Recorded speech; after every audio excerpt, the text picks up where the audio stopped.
¿Hay alguna posibilidad? Porque uno entiende que lo más grave sería fallar con el 92,4%, porque eso se traduciría incluso en bonos y en proyección, si después hay que pagar eso, en cientos de miles de millones. ¿Hay alguna... 130.000, para ser concreto, sin interés. Podría ser mucho más con intereses si se renegocia, por ejemplo, como lo de YPF. ¿Cómo se puede lograr llegar hasta enero para no romper? Yo creo primero que hay una negociación llevada a cabo por el equipo económico al que le adjudicaron improvisación algunos, y estamos viendo que tenía alternativas y está negociando. Lo que sucedió esta última semana con el juez Griesa, evidentemente primero hubo un fallo donde no se aceptaba eliminar la cláusula que justamente restringía el STAI, que le posibilitaba a Argentina hacer el pago sin la posibilidad de un embargo. Esto no sucedió, pero la argumentación, yo creo que lo que ha quedado claro, dos o tres cosas en esto, por lo que decía Marcelo recién, es el tema de que no estamos ante un juez imparcial. Lo que ha podido observar la población, el mundo financiero, los gobiernos, es que tenemos un juez, porque pudieron asistir periodistas y lo han certificado de todos lados, claramente para los fondos, sí. que no deja ni hablar a los abogados, sino que está jugado en Wall Street con un sector claramente. Eso es con ese juez que tenemos que negociar. Por lo tanto, la Argentina tiene que usar otros dos factores, que son la posibilidad judicial y también internacionalizar el tema, porque no es un problema de Argentina, es un problema, este fallo tiene otra trascendencia para el mundo financiero, para los sectores que son agentes de pago, ya sea en Nueva York, sí, pero también hay otro en Londres, en Tokio. ¿Pero se podría pagar, como dice ¿Se podría pagar esos 1.300? Pero el sin costo, que afecte y dispare la cláusula. No, porque aceptar ese fallo desde mi punto de vista, es decir, se podría pagar desde el punto de vista de la cuenta de lo que significan las reservas, pero es aceptar un criterio y los riesgos serían mayores. Lo que está ofreciendo Argentina es negociar con estos fondos buitre, negociar con los otros fondos y mantener un criterio que es el que ha sostenido siempre, la posibilidad de pagar. Por lo tanto, la posibilidad de pagar no está dada de incrementar a través de un fallo, para mí una salida de dólares que no está planificado y que significaría aceptar algunas reglas de juego que encierra mucho más riesgo que en este momento es seguir negociando, pero negociando a través de una posición firme, como dice los economistas del Plan Fénix, firme y con seguridad, porque hay una posición en el sistema financiero nacional y hay una solidaridad internacional que te permite, a partir de esa firmeza, tener una apertura, pero que no signifique justamente caer otra vez en el juicio que ellos quieren. Ya voy con Marcelo Capello, pero tengo muchas opiniones en las redes. A ver, Juli, ¿qué dicen? Sí, así es, Cristian, muchísimos mensajes están llegando en @ZonaPolíticaTV. En este caso, Nadine Argañarás nos dice: la falta de capacidad de pago lleva a tener que acordar con los holdout pagos a medianos plazos. También nos dice: estos pagos generarán más intereses de deuda, es decir, más gasto público en los próximos años. Guillermo Mujica también nos dice: Argentina tiene la ocasión de marcar el camino para un marco jurídico que guíe las reestructuraciones de deudas de estos estados. También Nadine Argañarás nos dice: el gobierno demostró intención y capacidad de pago al depositar los fondos para pagar intereses del bono descuento. Por otro lado, Julián Cañas nos dice: el gobierno están considerando llegar a un acuerdo, a ninguno le conviene que el país entre en default. También además agrega: el secretario de Finanzas, Pablo López, encabezará la delegación argentina que se reunirá con el mediador propuesto por Griesa.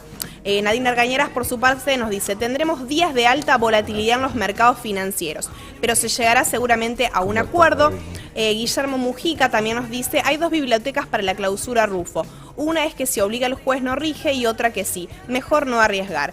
Por último, también Julián Cañas nos dice: si hay acuerdo, el gobierno lo mostrará como un triunfo, pero a gran parte de la deuda la afrontará el próximo presidente. Eso opinan en @ZonaPolíticaTV. Bueno, Capello, ¿usted cree que van a arreglar estos próximos 30 días? Yo soy optimista respecto a que se va a lograr algún tipo de acuerdo. creo que el juez debería ser el principal interesado en que se logre un acuerdo. Porque si no, él va a tener que determinar el default, va a tener que embargar el pago de Argentina.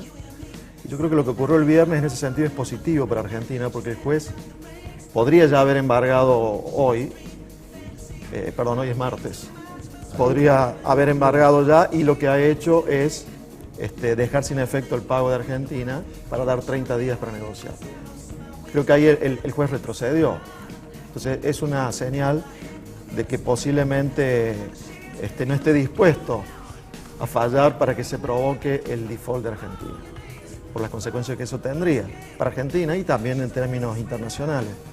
¿Qué consecuencias tendría? ¿Tendría, por ejemplo, la imposibilidad de acceder al crédito internacional y alguna otra? Seguramente. Argentina prácticamente no ha estado tomando crédito internacional en estos últimos años. Hoy las calificadoras lo siguen midiendo muy mal. Pero ¿cuál es el problema? De que en este último año y medio sí le hace falta crédito internacional porque tiene una magnitud de reservas que está ya comprometida, ¿no? Y que afortunadamente hacia marzo se logró contener la caída permanente que traía en los últimos meses, pero ha quedado en cerca de 29.000 millones de dólares, que en términos del PIB es menos del 6% del PIB, es un nivel históricamente bajo, ¿cierto? Entonces Argentina es muy probable que de acá a diciembre necesite nuevamente tomar préstamos en los mercados internacionales para no tener problemas de pagos. Obviamente, si este gobierno pudiera llegar a diciembre del 2015 pagando con reserva, como ha venido haciendo hasta ahora, pagando deuda con reservas, no se haría tanto problema con la cuestión de la negociación actual. El tema es que no llega. Entonces, necesita tomar prestado y ahí necesita, por ende, este arreglo que además sea viable a largo plazo con estos fondos y en este juicio. ¿Qué escenario ves? No, yo coincido, es decir, yo corregiría, no es el gobierno, es el país. Somos los sectores productivos, los trabajadores, porque estar justamente relacionado y buscando que sea otra vez el FMI, que estuvo ausente en la reestructuración de nuestra deuda, es decir, todavía se la quiere castigar un poco a la Argentina porque hizo una reestructuración que si bien tuvo el visto bueno de algunos países, incluido Washington, la capital no dijo nada cuando hicimos los arreglos con esa quita, pero en realidad no es el ejemplo que quiere el sistema financiero mundial. Y uno cuando ve cómo actúa el juez Griesa, lo que decía Capello tiene razón, es decir, el juez no quiso embargar, pero tampoco facilitaba para que justamente Argentina llegara a un arreglo negociando, porque quería el default técnico, porque el default técnico o el default posibilita una gran herramienta para estos fondos, porque es un elemento de presión tremenda por esta situación que hay. Pero no solamente eso, porque se caería la negociación y porque esto entraría otra vez en un retroceso. Lo que no coincido que sea un problema del 2015, es decir, solamente por la duración de un gobierno. En realidad la deuda externa, los pagos entran a aliviarse después del 2015. Creo que es un problema hasta diciembre y desde diciembre de 2015 también. Quiero decir que también es un problema para este gobierno, no solo para el próximo y para los próximos. Pasó a ser un problema también de este gobierno desde el momento en que sin financiamiento internacional les costaría mantener los pagos de importaciones y de la deuda que se está pagando de acá hasta diciembre. De lo contrario no sería un grave problema. Ahora, para terminar de entenderlo como última cuestión, el gobierno quiere pagar, ha mostrado su voluntad de pagar, por lo menos verbalmente ha dicho eso, le ha pagado, digamos, al resto de los bonistas, los fondos buitres quieren cobrar, evidentemente. La cuestión es resolver el dilema de los 6 meses para no arriesgar, según una de las bibliotecas, con lo de la cláusula Rufo. Me parece que pasa por ahí. La posición de Argentina de pagar e incluso haber depositado el dinero es importante. Demostrar al mundo la disponibilidad a honrar sus compromisos como lo venía haciendo. Claro, acá el problema mayúsculo es que no hay una normativa internacional que tenga que ver con las reestructuraciones de deuda de los países, así como existe en cada país normativa para las reestructuraciones de deuda de empresas, las quiebras, etc. Entonces se está haciendo jurisprudencia con esto. En ese sentido, si hay una mala jurisprudencia, que el accionar de una minoría de bonistas eche por tierra la opción que había hecho una mayoría. Por eso yo no sé si al FMI, por ejemplo, le convendría que esto termine con un nuevo default de Argentina. En realidad creo que no le conviene prácticamente a nadie, salvo a cobrar a los bonistas, pero nadie debe estar esperando un default para Argentina. Esto ha llevado a excederse al juez, incluso esto de ordenar que no le paguen a los bonistas o que devuelva la plata. Yo quiero ver qué figura jurídica busca, porque lo que está en litigio son los fondos que han quedado fuera de la reestructuración de la deuda, no los que están en la deuda. Y él está actuando y tomando una medida sobre fondos y bonistas que no están en litigio.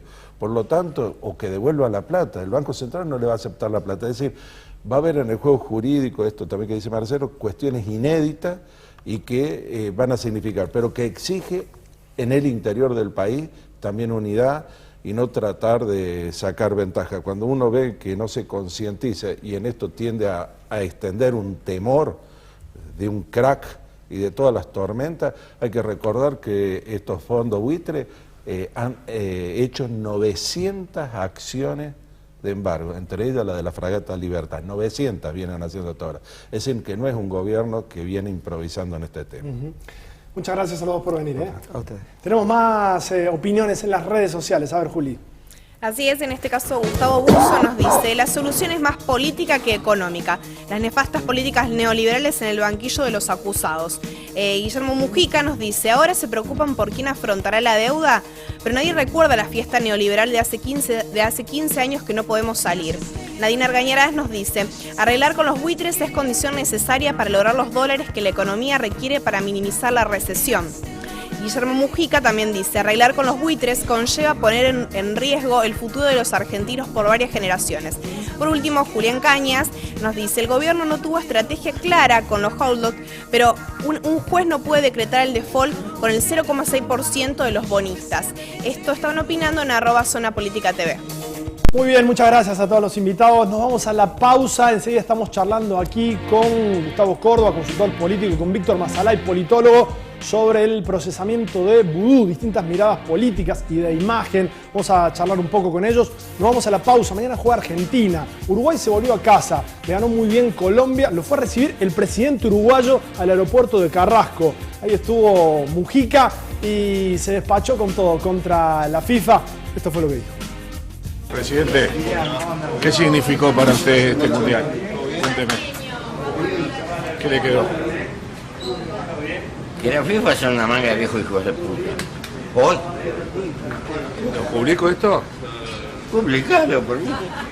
¿Y usted qué opina, Lucía? Me adhiero a las palabras del presidente. Bueno. No, que le podían haber sancionado, pero no sanciones fascistas. Se le en la cancha